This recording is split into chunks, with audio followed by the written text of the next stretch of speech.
Bom dia, Silmar. Muito bom dia, Otávio Sesc Júnior. Bom dia aos nossos amigos do Terra Viva. Bem-vindo de volta. Depois Pois de é, fico uma semana mais tempo. fora, o pessoal resolve mudar as coisas aqui, não me avisa, aí eu fico meio perdido, né? O combinado é o Silmar primeiro, para não perder o tempo das cotações, aí o up to date. Depois a gente comenta aí os assuntos da economia. Silmar, que temos para essa segunda-feira? Pois é, Davi, os assuntos da economia, exatamente o principal assunto desse início de semana.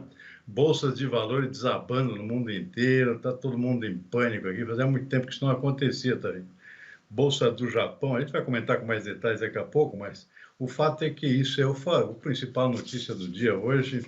Bolsas caindo no mundo inteiro. Começando pela bolsa japonesa, um tombo de 13,5%, é o maior da história, pelo menos desde 1987, há 37 anos atrás. Não havia uma queda desse tamanho, praticamente interrompendo até os negócios na bolsa japonesa, uma bolsa que tem pouca oscilação normalmente, mas tem coisa nova acontecendo no mundo, e isso provocou esse tombo nas bolsas asiáticas lá no início do dia. 3,5% de queda da bolsa japonesa e a bolsa da Coreia do Sul, que acompanha normalmente a bolsa japonesa, também com tombo de 8,8%. E isso está repercutindo aqui no Brasil também. O índice Bovespa na B3 também desabando 1,7%.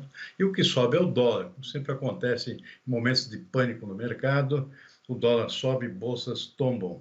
É exatamente o que está acontecendo nesta segunda-feira, Tavinho. Petróleo também cai nos mercados internacionais. Preocupação, Tavinho, com a possibilidade de um início de recessão nos Estados Unidos. Esse é o principal fator que vem puxando as bolsas para baixo. Desde a semana passada, especialmente na sexta-feira, já tivemos uma queda nas bolsas por conta de preocupação com a economia americana.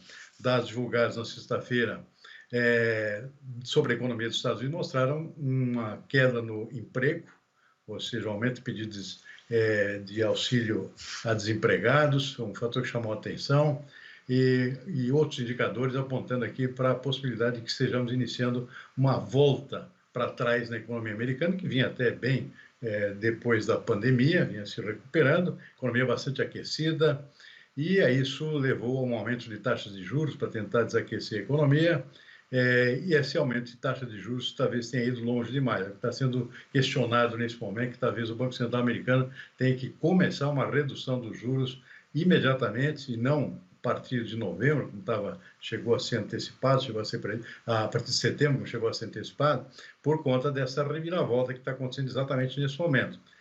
São vários fatores que estão interferindo nas bolsas, Davi. Essa da economia americana é apenas a ponta do iceberg, são outros fatores que também vêm repercutindo, aparentemente o mercado muito sobrecomprado, como se diz no jargão do mercado, e agora o pessoal começa a desovar. O mercado de criptomoedas, também muito valorizado ultimamente, também despencando no mercado internacional, ou seja, um momento de pânico, na verdade, que está acontecendo no mundo. Isso está fazendo com que haja essa derrubada aqui nas bolsas de valores mundo afora. Bolsas americanas também, o índice Dow Jones caía 3% no início dos negócios, agora cai um pouco menos, 2,4%. Ou seja, um conjunto de fatores atuando diretamente sobre as bolsas de valores no mundo inteiro, inclusive aqui no Brasil. O mercado de commodities agrícolas está vindo um pouco mais comportado por enquanto, ainda com base nos seus próprios fundamentos, mas também de olho no que está acontecendo no mercado financeiro. Isso faz com que alguns ativos também caiam nas bolsas internacionais. O caso da soja, do milho, do trigo na Bolsa de Chicago, com queda, embora uma queda, por enquanto, moderada, 0,1%, 0,2%, 0,3%. O trigo cai mais, 1,8%.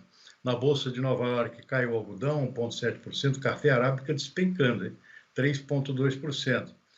Produtos como café, açúcar têm mais relação com o mercado financeiro, por isso que caem mais num momento de pânico como esse, diferentemente de outros ativos como são os alimentos, por exemplo, mais diretos, digamos assim. Açúcar está subindo um pouquinho, agora há pouco, 0,2%, suco de laranja também com alta, cacau também sobe um pouco, 1,1%. Aqui no nosso mercado futuro da B3 em São Paulo, boi gordo nesse momento com preços estáveis.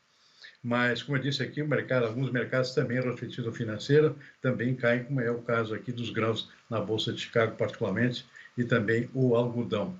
Tá vindo? Silmar, é de se estranhar aí esse apavoramento aí, esse desequilíbrio na economia mundial. Nós temos aí diversos fatores. Agora, essa questão aí da economia americana era uma coisa que, pelo menos, até onde eu sei, e pelo que a gente comenta aqui, não estava muito previsto, não apareceu isso. Nós temos uma série de fatores aí, a possibilidade de uma guerra maior no Oriente Médio, depois da morte do líder do Hamas lá, com a Síria prometendo dar o troco na melhor hora e de qualquer jeito. Você já está lendo, né? E o Hamas também. Eu já leio assim, uma bomba explodindo em algum lugar cheio de gente. É assim que eles trabalham. E aí tem esses problemas. A guerra Rússia-Ucrânia que não termina, o outro problema de Israel com o Hamas, enfim. Mas o pessoal já estava meio apavorado. O pessoal que trabalha com importação e exportação já estava meio com nervos de aço na semana passada por conta do dólar. E você não citou, mas o euro também deu uma subida, aí, uma disparada de preço, desequilibrando aí as relações importação e exportação. Quem trabalha com isso aí está de cabelo em pé. Será que vai seguir pela semana assim? Olha, Davinho, é um início de pânico nos mercados, já deu uma pequena acalmada aqui, mas uma tendência de virada, sim. Possivelmente isso vai continuar, porque são vários indicadores atuando ao mesmo tempo. Inclusive, está superando qualquer temor com relação ao Oriente Médio, essa questão financeira agora. Ou seja, está meio descolado já. Tanto que o petróleo deveria estar subindo e está caindo, né? Ou seja, refletindo mais a preocupação com a economia. Os indicadores da China também não são lá muito bons. O governo chinês agora está num esforço no sentido de dar um certo alento novo na economia, isso está ajudando a contrabalançar um pouquinho. Mas a preocupação maior é com a maior economia do mundo, que são os Estados Unidos, é isso que vem puxando principalmente. Mas são vários outros indicadores que vêm atuando no mercado já há algum tempo também, e que estão agora eclodindo, digamos, ao mesmo tempo. Ou seja, já eram fatores que estavam atuando no mercado, mas não faltava um estopim, digamos assim. E esse estopim parece que aconteceu hoje, com esse tombo nas bolsas aqui, que faz todo mundo correr. Você sabe como é que acontece quando as bolsas começam a despencar desse jeito? Todo mundo corre para vender suas ações, né? Aí gera um efeito manada, né? E isso acaba piorando umas coisas que podiam ser contidas, eventualmente, de forma mais racional, digamos assim. Mas o fato é que está o pânico instalado hoje nos mercados. Vamos ver como é que isso evolui ao longo da semana. Mas dificilmente vão ter uma melhora significativa no curto prazo também, ao contrário. Pois é, por aqui o nosso cenário também tem aí, não novidades, mas caminhando daquele jeito que a gente já vem comentando. Porque a expectativa para a inflação do Brasil, aqui, ó, está difícil. Teve novo reajuste de alta pela terceira vez no Boletim Focus, divulgado hoje. A nova projeção indica que o IPCA deve subir 4,12% em 2024, aumento de 2% em relação à semana anterior. Para o PIB do Brasil, o relatório projeta alta de 2,20%. Já a taxa Selic, pela sétima semana seguida, permanece em 10,5% para este ano. Em contrapartida, a taxa básica de juros tem alta em 2025, agora estimada em 9,75%. Silmar, devagar com dor aí que o santo é de barro, né? Está seguindo o caminho que a gente já vem analisando aí e seguindo step by step, aí, o degrau a degrau, passo a passo, e tá acelerando aí. Então, o que você acha? O pessoal continua preocupado com a inflação e esse cenário externo novo aí não ajuda em nada também. Pelo contrário, eu estou vendo aqui, eu não sei se eu cheguei a comentar, que o dólar hoje também subiu por nível mais alto dos últimos 4 anos, né? Estava subindo agora há pouco 1,7%, bateu em R$ 5,81. Isso não ajuda em nada em termos de inflação aqui no Brasil, pelo contrário, né? O setor é um indicador extremamente inflacionário, né? Se o dólar continuar nesse patamar. Bolsas estão caindo e o dólar está disparando. E isso, claro, já torna até um pouco desatualizado esse boletim Focus do Banco Central, que é com dados de sexta-feira, que é divulgado agora pela manhã das segundas-feiras. Mas, de qualquer forma, ele aponta na mesma direção. Tendência de inflação mais elevada em termos globais, aqui, pelo menos aqui no Brasil. Aqui tem outros indicadores atuando no mercado e, consequentemente, a possibilidade de ter o Banco Central brasileiro vir até aumentar a taxa de juros aqui, ao invés de reduzir, como seria desejável, né?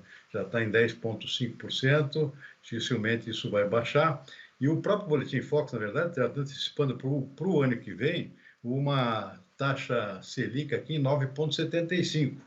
A gente comentou na semana passada que isso podia acontecer, ou seja, não baixar em 2025, mas ao contrário, até voltar a subir. Então agora é 9,75, era 9,70 previsto na semana passada. Então, o pessoal também está começando a ficar otimista com a Selic do ano que vem, já antecipadamente, está bem? Pois é. E dando sequência a esse cenário de más notícias, lá na Ásia, onde os mercados já fecharam, né? Lá já é noite. A gente tem informação aqui de que as bolsas asiáticas tombaram nessa segunda-feira. Tombaram não. Tombaram é bonzinho, desabaram. E isso acontece após os últimos dados do mercado de trabalho dos Estados Unidos, que, como o Silmar comentou, intensificaram preocupações sobre a maior economia do mundo. Então, vamos lá, tombaram ou não? Desabaram. Índice japonês Nikkei, menos 12,4% em Tóquio, maior tombo diário desde outubro de 87. Em outras partes da Ásia, por exemplo, o KOSPI, que é o índice sul-coreano, caiu 8,77% em Seul. Taiwan, queda de 8,35%. Mercados da China continental e de Hong Kong tiveram perdas relativamente menores hoje, após dados mostrarem que o setor de serviços chinês se expandiu em ritmo mais forte em julho. E Xangai, o Xangai Composto, né, como é conhecido, caiu aí 1,54% e o Hang Seng teve baixa de 1,46% em Hong Kong. Coisa está feia, hein, Silmar? Complicada. Eu tinha antecipado no início do comentário, né? É. O pânico começou na bolsa japonesa, que teve os negócios. A queda no final está 13,5%. Então, um desastre, a maior queda em 37 anos. Ou seja, muito raro acontecer, especialmente na bolsa japonesa, que tem oscilações muito pequenas frequentemente. Não tem oscilações tão fortes como a gente consegue ver aqui no Brasil, por exemplo. E hoje foi uma exceção, ou seja, a tombo mais violentos, digamos assim, em 37 anos. 13,5% aí perto do fechamento. Algo nunca visto aqui numa bolsa estável como a japonesa. Isso acabou deflagrando situações semelhantes em outros países, em outras bolsas, praticamente em toda a Ásia. Só a bolsa chinesa que não chegou a acompanhar, caiu também bastante, 1,5%, por conta de algumas medidas internas da China, não acompanhou o mesmo comportamento das suas vizinhas aí, japonesa e Coreia. Mas o resto, o estrago é grande. A Europa toda, o índice DAX, a Bolsa de Frankfurt, estava caindo 3% no início do dia, agora 2,4%. E aqui no Brasil, o Bovespa também despencando perto dos 2%, está vindo. Pois é, vamos acompanhar aí os próximos passos aí do mercado. Mas a coisa começou feia e muito ruim nessa segunda-feira, hein? Vamos ver o que acontece aí pelo andar da semana. Silmar, acho que é o que temos para hoje, né? Muita notícia ruim junta, já chega, não tem mais nenhuma. Fora isso, temos aí a medalha da Rebeca Andrade, que foi muito o contraponto do noticiário ruim hoje, né? Notícia boa, quando eu vi ali, eu vindo para cá, estava acompanhando aí pelo rádio a prova e tal, e quando cheguei aqui que abriu o UOL, já está ela lá em larga tarja, lá, bonita, bonita, parabéns aí a Rebeca, ouro, segundo ouro do Brasil, né? Brasil que vai indo bem aí, agora nós temos aí vários esportes ainda onde podemos conquistar medalhas. Eu acho que nós vamos sair dessa Olimpíada aí numa situação relativamente boa. Vamos continuar acompanhando. Veio em hora certa esse ouro aí da nossa querida Rebeca. É verdade, também. Ok, Silmar, ótima semana para você. Amanhã a gente conversa de novo, tá bom, amigo? Bom dia, boa semana para você e toda a equipe aí. Para você também.